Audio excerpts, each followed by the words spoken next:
Hi students, welcome back to Max video classes. In this video, I am going to explain how to find the square root of a decimal number. So I will explain this by taking one example. Okay, here the example is 231.04. Now we are finding the square root of 231.04. Okay. So to find the square root of a decimal number, better to follow division method. Okay, so what is the first step in the division method? First we obtain that number.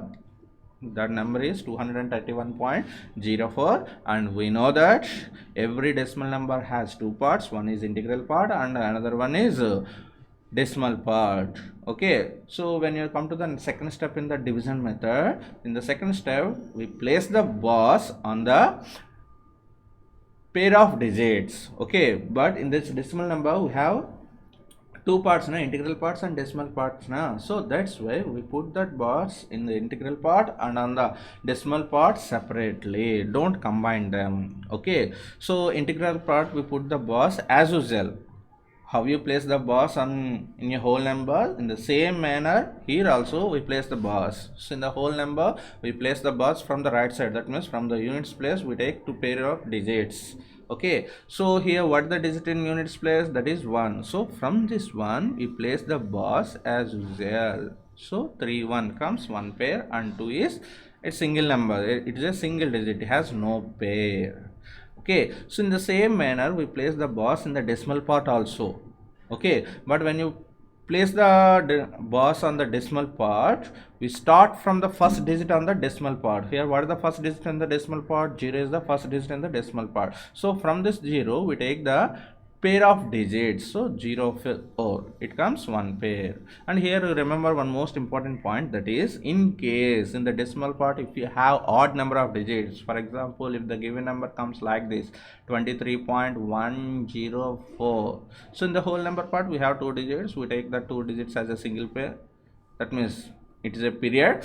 And when you come to the decimal part we place the bars from first digit of the decimal part. Here the first digit of the decimal part is 1, so from this 1 we take the pair of digits. 1 0 comes one pair, but 4 has no pair, so that's why here we place 1 0. Okay, so for taking the second digit of this 4, yes, we place 1 0 on the right side of this 4. I think you have a doubt, sir, in case of if you put one digit on the right side of decimal part, the value of the decimal number will be changed. No, when you place the 0 on the right side of the decimal part, the value of the decimal number remains the same. That means you can put as many zeros as you want on the right side of the decimal part, that means at the end of the decimal part. Okay, so the value remains the same, so that's why here we place additional 1 0. Okay, then you take that 4 0 as one pair. Okay, that means before going to this method, first we verify the decimal part. In the decimal part you have even number of digits or not. So in case if you have odd number of digits, then we place 1 0 at the end of the decimal part, then the decimal part has even number of digits. That is the most important point, not important to the whole number part. Whole number part you can have even number of digits or odd number of digits, we follow the same manner. Okay, but in the decimal part if you have odd number of digits, we must put 1 0 at the end of the decimal part. Here we don't have any problem. Why? Because in the decimal part we have even number of digits and the two digits we are taken as one pair. Okay, let's come to the second step in the division method.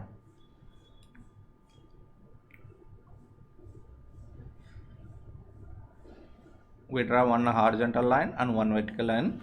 Okay, and then we take the first period. Here what is the first period? 2 is the first period. 2 has no pair, so that 2 we can take as the first period and read the square table. Square table means 1 into 1 is equal to 1, 2 into 2 is equal to 4, but that 4 is greater than 2, so that's why we take 1 into 1. So 1 1 1. So 2 minus 1, it is equal to 1. And bring down the next period. Here the next period is 31. We bring it down. The new dividend is 131 and double the quotient. Here what is the quotient? 1 is the quotient. So double it. So 1 double 2. So we write down that 2 on the left side of this 131. Okay. Now we place a blank on the right side of the quotient and this 2. Okay, now you fill this blank with one digit, and when you multiply the number formed here by the digit, it's not more than 131. I think it's 5. So in case if you take that 5 here, the number is 25, and when you multiply that 25 by 5, it's 125. Okay, it's just less than. Let's take digit 6. So 26 into 6, it's 156. Okay, but this 156 is greater than 131. So that's why we take 25 fives. Here the digit is 5. Same digit we can write on the right side of this one. Okay. Now 25 into 5, it is equal to 125. That product we can write below the dividend. Now subtract this 125 from 131, it is equal to 6. Now bring down the next period, but when you see the next period is in the decimal part of the given number. So that's why in that quotient also we enter the decimal part. So the integral part and decimal part are separated by decimal point. So that way here we place one decimal point in the quotient. Now bring down the next period. Here the next period is 0, 4. Then the new dividend is 604 and the quotient is 15. 15 double, it's 30. Okay, I think the digit is 2. So 2 into 302, it is equal to 604. So 604 minus 604, it is equal to 0. Okay, so therefore square root of 231.04, it is equal to 15.2. So this is the process to find the square root of a decimal number. So there is no difference. Okay, so only the difference is we are placing the bars in this decimal number in whole number part and decimal part separately. That is the difference. Remaining process is same. There is no difference.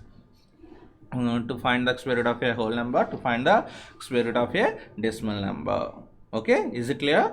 Now let's see exercise 6.4 sums.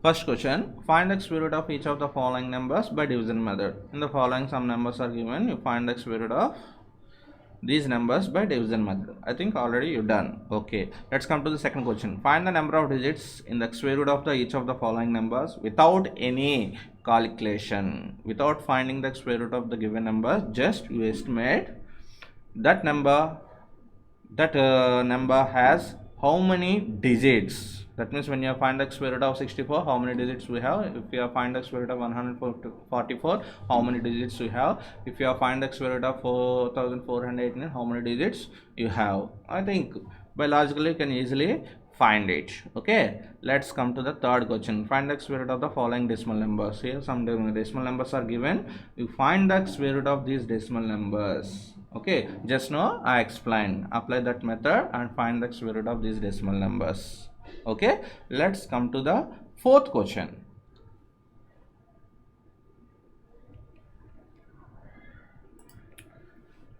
Here the fourth one is find the least number which must be subtracted from each of the following numbers so as to get a perfect square. Also find the square root of the perfect square so obtained. Here some numbers are given. It is very clear they are not perfect square numbers, but when you subtract something from these numbers, then we get a perfect square number. So how much you subtract from the given numbers to get a perfect square number, we find it. So to find that, here the best one is division method. Let us try to find the square root of the given numbers by division method. They are not perfect square numbers, so we can't get 0 as the remainder, but we get something. By taking that something, we find that perfect square number. Okay, is it clear? Let us try to find the square root of the given numbers by division method. Here the first number is 402. Let's take that number and draw one vertical line and one horizontal line and place the bus. So 0 2 comes 1 period, 4 is 1 period, and read the square table. So here 1 into 1 is equal to 1, 2 into 2 is equal to 4, and 3 into 3 is equal to 9. 3 into 3, 9 is greater than 4, that's why we take just before. It's 2 into 2, it is equal to 4. So 2 2s 4, 0 is the remainder. Okay, and bring down the next period. Okay, so the new dividend is 2 only. Why? Because the zeros comes the left side of 2, so that's why here the new dividend is 2 only. And double the quotient. Here the quotient is 4 2, so it's double 4, and we place 1 digit on the right side of this 4. Here what is the digit? No doubt, it's 0. So 0 into 40, it is equal to 0. Now the remainder is 2. So from this remainder, can you say anything? Yes, it is very clear. If you subtract this remainder from the given number, then the resulting number is a perfect square number. Is it clear? So when you find the square root of the given number, here we get a remainder, that is 2. So in case if you subtract this remainder from the given number, okay, what is the given number? It's 402 minus 2, it is equal to 400. Okay, this 400 is a perfect square number or not? Yes, it is a perfect square number. Okay, so how much you subtract to get that perfect square? Yes, here we subtract that 2. So in case if the given number is a not perfect square number, and if you subtract something from that given number to get a perfect square number, just you find the square root of that number by division method. How much you get as remainder, that remainder you subtract from the given number, then the result is a perfect square number. There is no doubt. Okay, here the remainder is 2 now. So when you subtract that 2 from 402, then we get a perfect square number. Then we can write the conclusion like this.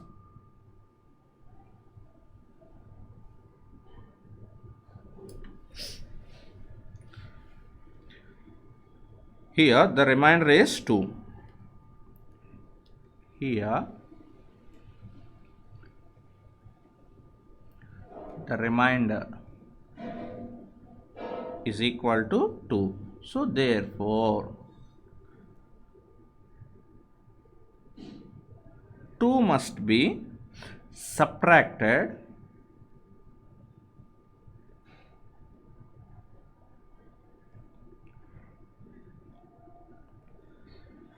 from 402 to get a perfect square number.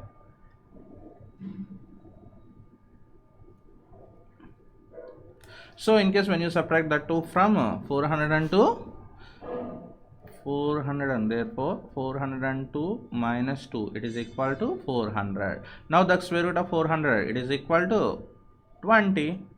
20 is 400 na. So the square root of 400 is 20. Okay, so let's see one more. Here the second number is 1989. Let's find out the square root of this number by division method. Actually it is not a perfect square number, but we are trying. Okay, here the periods are 89 is 1 period, 19 is 1 period. So here the first period is 19. So when you read the square table, here the first digit in the quotient is 4. 5 5 is 25 is greater than, so 4 4 is 16. Difference is 3. And when you bring down the next period, The new dividend is 389, and when you double this 4, it's 8, and the digit on the right side of this 8 is 4. So 84 into 4.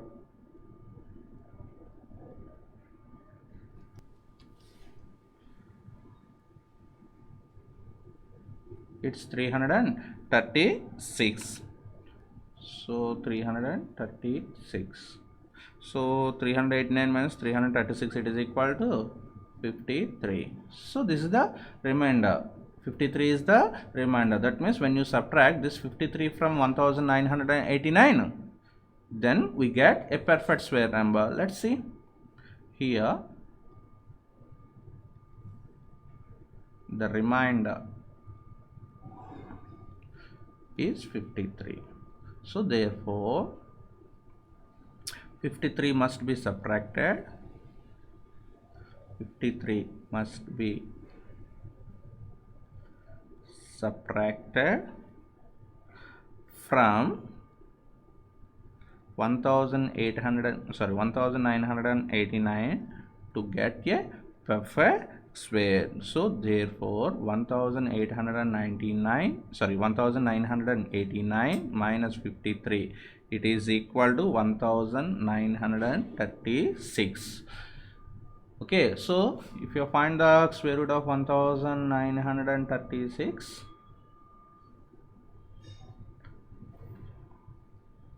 4 4s 16, 336, 4 double 8, and 4 4 16, 4 into 84, it is equal to 336. Here to get the remainder 0. So therefore 1 square root of 1936 is equal to 44.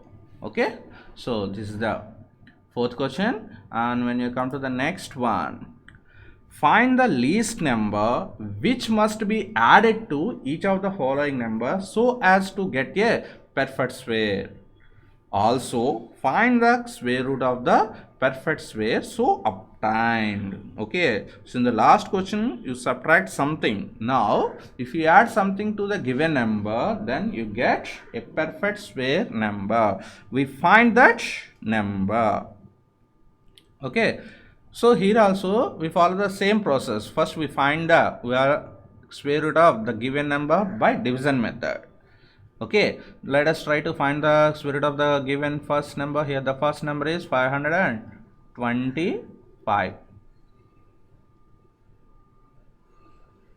Okay, so bars, here the first period is 5, so 2 2s 4, the remainder is 1, and the next period is 25, and 2 double 4, and the digit is 2.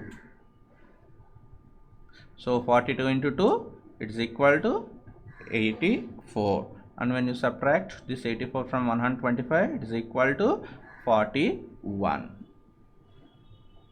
Okay, so in case if you subtract this 41 from this 525, then you get a perfect square number. But what is the question? How much you add to this number to get a perfect square number? How much you add to find that? So in case if you subtract this 41 from the given number, you get a perfect square number. What is the square root of that number? It is equal to 22. Observe the previous question.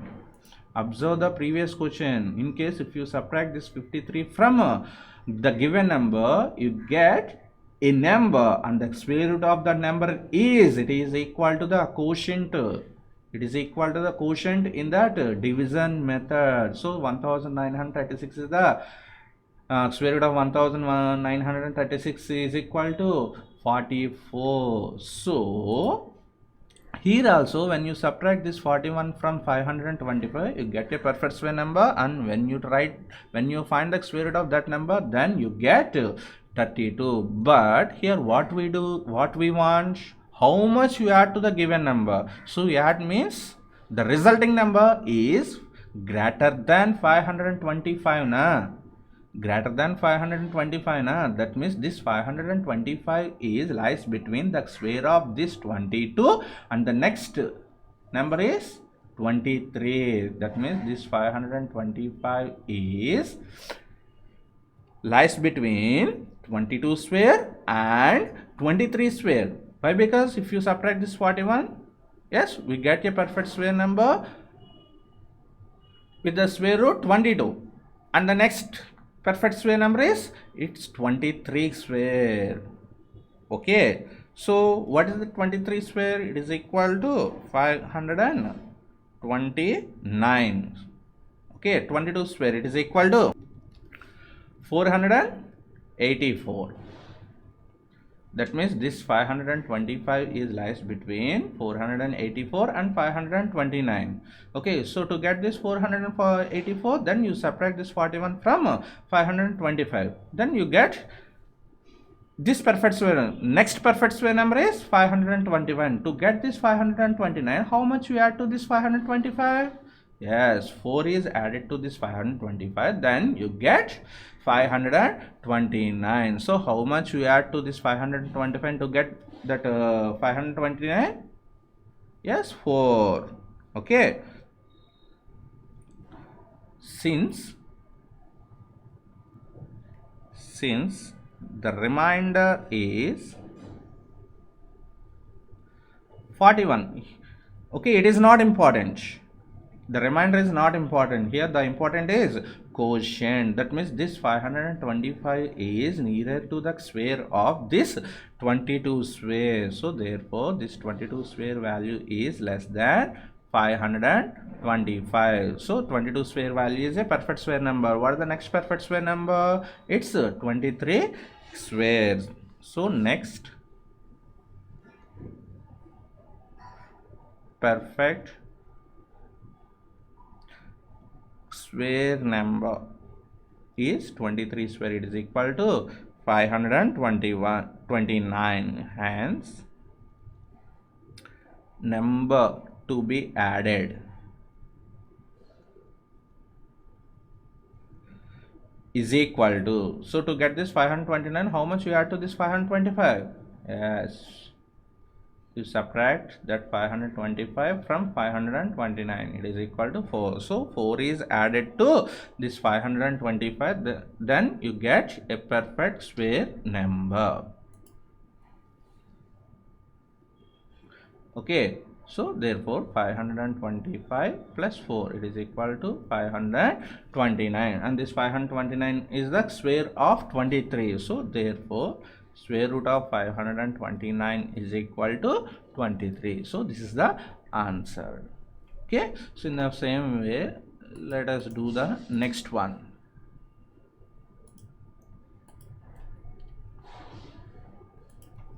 Here the next given number is 1750. Let's find the square root of this 1750 by division method. Actually it is not a perfect square number, it is very clear. Okay, so when you take the period, 17 is the first period, 50 is the second period, so 4 4s 16, 1 is the remainder, and when you bring down the next period, the new dividend is 150 and the quotient 488, and the digit on the right side of this 8 is 1. Okay, so 81 into 1, it is equal to 81. When you subtract this 81 from 150, then you get 69. So here the remainder is 69. Remainder is not important. What is the quotient? 41. So the nearest perfect square number of this 1750 is 41 square. Okay, so since remainder is 69, so that given number is less than the square of this 41. The given number is less than the square of this 41. Why? Because the quotient is 41. So what is the next perfect square number? Next perfect square number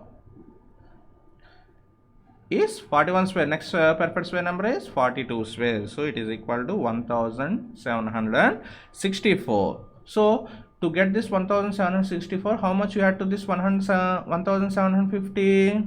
Hence number to be added